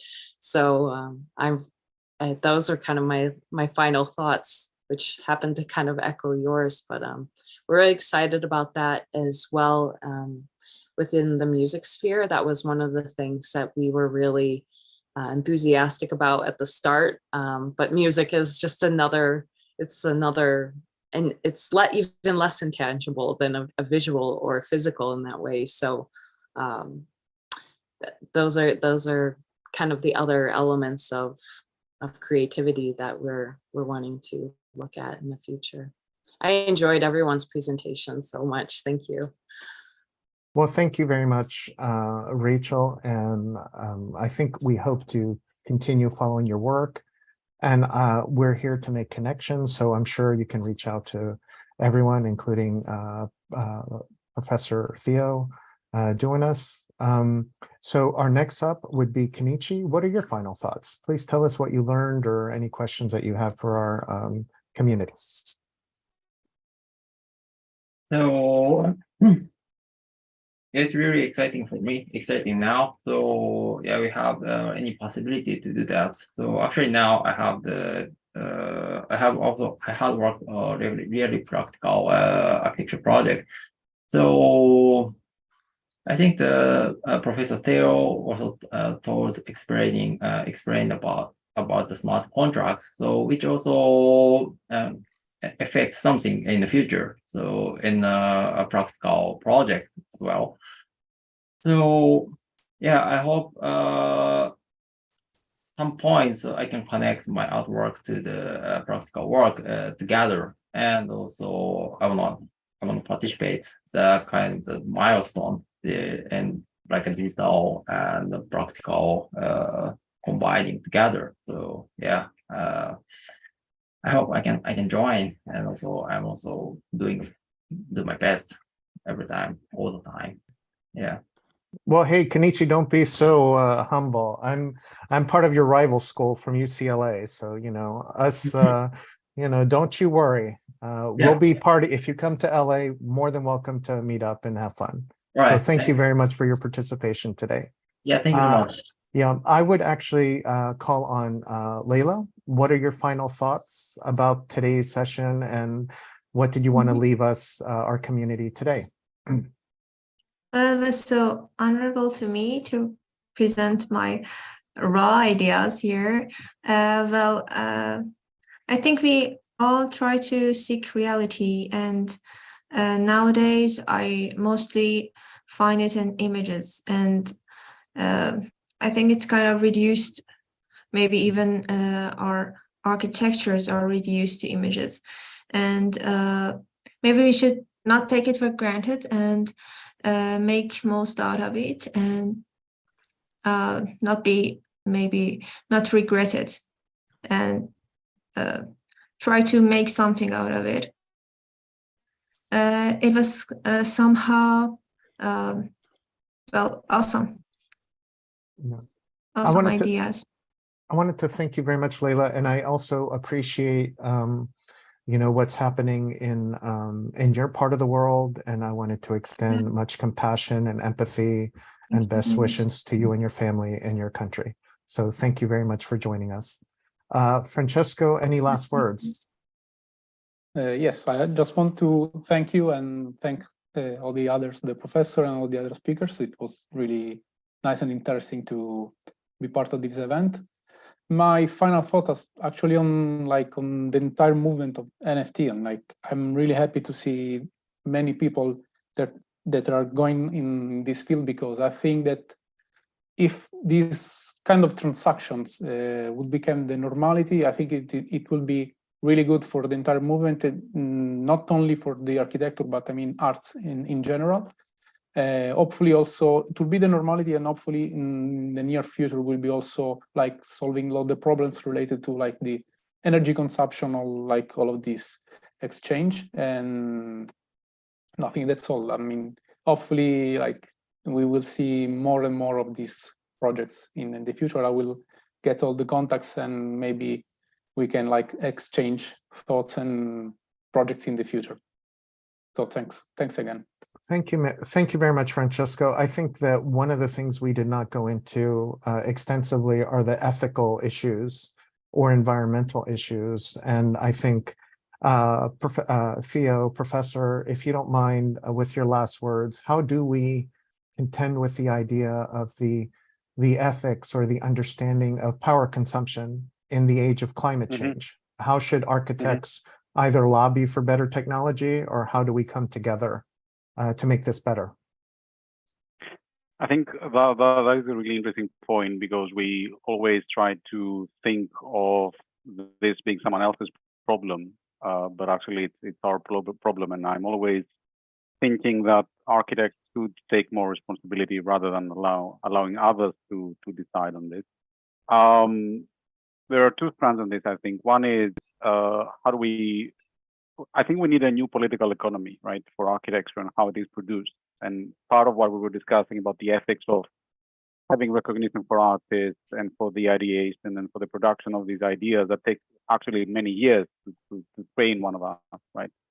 I think is really important. So we need to kind of repurpose ideas about collective production to be able to tackle the problems of energy and energy consumption and the performance of the built environment, rather than allowing only policy and regulations to kind of stifle innovation, if you will. So that's where I would put it. I would put it on to creating the economic incentives for us to solve these problems. Well, thank you very much, Professor. I really appreciate your time and your patience, and quite frankly, just sharing your vast knowledge. And I wanted to encourage everyone, if you can, to pick up Professor Theo Dounas' book, Blockchain for Construction. I think it's very important to understand where we are going as a community, but also how we can affect positive change. So I wanted to thank you again. Now, I think Professor Neil Leach will actually be saying a few words, and then we'll be closing the event after he has had his ideas. So Neil, take it away. Thank you, Neil. Thanks, Gustavo, and thank you everyone for contributing today. I think it's great that you're all sharing your passion, and that's really what came across, I think, today, was this kind of passion in this area, and it's great to be able to make this available for free to everyone across the planet. And I think this is really the important thing that we try and do. We try and break down, not just the kind of the physical walls of the classroom, but also the economic ones, so people can access these ideas and all over the world, literally. I mean, and it's great to have someone from Iran here, especially a female from Iran. Women Life Freedom has become an echo throughout all that we're doing, and it's wonderful to have that. I just wanted to maybe kind of raise a provocation in some ways, though. Theo's got a lot of confidence in architects predicting the future. I don't necessarily have so much confidence in that myself. I think we're largely a nostalgic kind of a discipline. We look back to Vitruvius and God knows what else, and very few people actually look forward to the future. And I think that's the important thing. What's more, I think we have to look forward to it and not just be dealing just with images. I think it's understanding the mechanisms behind everything that is so important. I think that's what was so useful today, is that some of these ideas that were coming out about how we can rethink the structure of things. And I don't know, there's an exhibition going on in UT Austin at the moment, and for about Midjourney, and people have been sending in images. And at one level, it's great because I've been working on AI for some time. It's great that people are paying attention to AI, but I also think that people are just lost in the world of images, which is troubling in many ways, because I think AI goes way beyond images to the whole process of thinking about buildings and things. And I think unless we really engage with that, we're going to be out of touch. I've got an article coming out in Dezeen this week, actually, and Theo mentioned ChatGPT, and in fact the first paragraph of the final paragraph are generated through ChatGPT. And I'm saying basically we need to pay attention to the mechanisms that are behind the image production. So I'm sure, I mean, GPT-3 and the GPT-4 very soon are responsible in some way for the kind of the diffusion platforms that we've had, but actually it's something else that's going on, which is really going to radically change the way that we operate as architects, and we need to be aware of that. And in fact, as ChatGPT said, or in response to one of my prompts, unless we do that, we will be sleepwalking into oblivion as a profession. And I think this is important to try and think about how we can really harness these ideas. I'm not an expert at all on any of this sort of territory, to be honest, but I'm just wondering, although I work obviously in the world of AI, I'm just wondering whether this other domain out there should be treated not just simply as kind of a visually, but actually as a kind of mechanism that can maybe operate in a certain sort of way. I'm used to the notion of the digital twin, which Gustavo mentioned. I know that certainly, for example, in China, they're using the kind of these platforms to resolve traffic problems in certain cities, literally by using a digital twin with real-time feedback from the actual sort of city to make it happen. And my suspicion is that this other world that we're dealing with now is not just going to be another world, but actually it's going to have a fundamental place in how we operate and how the actual analog world operates. So I think that I just would like to say to architects, really, we need to turn our attention from Vitruvius towards the future, you know, and absolutely, and use those kind of that imagination to try and rethink what this world can be, because we have to rethink actually not just that, but also our profession as architects, because frankly, we're going to be squeezed out unless we really can find some new and important ways in which we operate. One of the comments I make in this article is that what we need to design right now is not more buildings, but actually the future of our profession as architects. And we have to be aware of the fact that things are changing all the time, literally all the time. And I think this is what makes this platform so useful, is that we can very immediately bring people on board and comment on things in a world which is changing so rapidly. I mean, I wrote 2 books on AI, and both are out of date because all the images are kind of totally dated now that we have these fusion platforms and so on. The world is changing rapidly, and I think it's great to be able to use this platform to address the changes that we are facing and really come to terms with the thing. I just want to mention, just as a way of a plug, we're just in the process of planning a course, an introductory course on Midjourney and other diffusion platforms that we're going to put out there to make it available for everyone out there. And we're going to start off very easy, introductory sort of things, then we're going to intermediate level and then advanced level. And we want to sort of try and get people to recognize that. And we were aware of the fact that over how many weeks we're going to have this course going, by the end of the course, it's going to be out of date. You know, I think this is the point, is that things are so rapidly changing.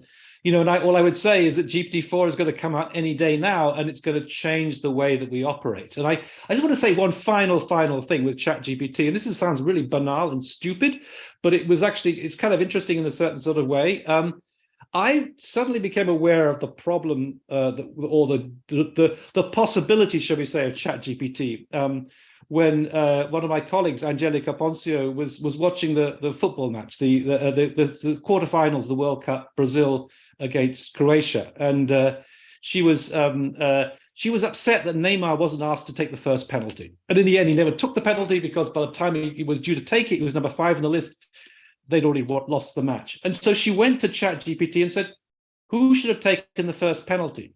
And the answer was Neymar. And I thought, holy shit, this is something we can use for decision making, not just on a football pitch, but also in every other domain in our life. You know, and this is decisions. It's not just images, it's decisions and things. So how do we harness these new technologies to really make the world a better place? And I think it's important to have sessions like these to really address these questions and raise these questions out and think through this, because the world is changing, and we need to be, as architects, as a profession, we need to be in touch with all of these things so as we can make the most of them for the benefit of a better society. So I just wanted to sort of thank you for contributing. I also want to thank the team behind this. I know that Gustavo stepped in a difficult situation today. It's the work that goes on. I always kind of say this, but it's like an iceberg. You see 10%, but that's the 90% below the water.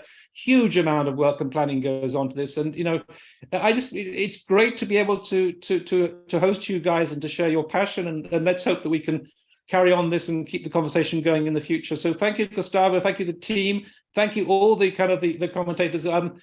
Especially Theo, I thought your contribution was really very, very significant today. It's great to have you on board, and we look forward to talking to you more in the future. So thank you. Thank you.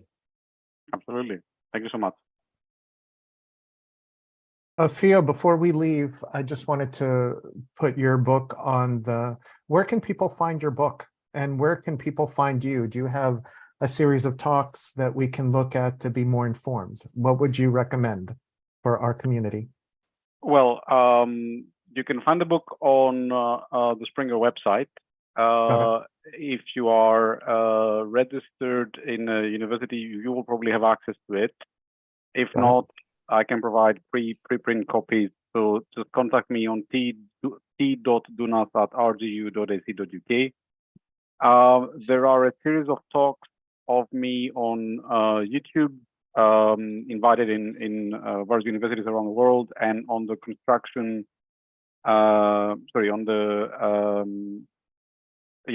construction blockchain consortium, where you can take a look at. I did a series of workshops on smart contracts, and I was thinking, as we were discussing, that maybe we do one series for DigitalFUTURES as well. So I'll get back to you on potentially proposing one series where people can learn how to do smart contracts. I think we would love that, Professor. We're very Yep. impressed with how you not only communicated, but what knowledge you shared today. That's great, and always happy to share knowledge and get people to test our ideas and challenge them, if you will. So we'll talk soon. All right. Well, thank you again for everyone for joining us. And before we go, I just wanted to make sure that we end with next week, February 11th, we will have a Grasshopper Basics tutorial. So for anyone in our community, please come by. It is an entry-level tutorial, so we would love for you guys to join us. And then we have a new Hybridities talk on the 17th. And again, I wanted to thank all of our speakers today, Kenichi, Professor Dounas, Leila, Francesco, and Rachel, and all of our Digital Futures team. Have a great day. Thanks again. Thank you. Ciao. Thank you. Bye. Thank you so much. Bye-bye. Bye.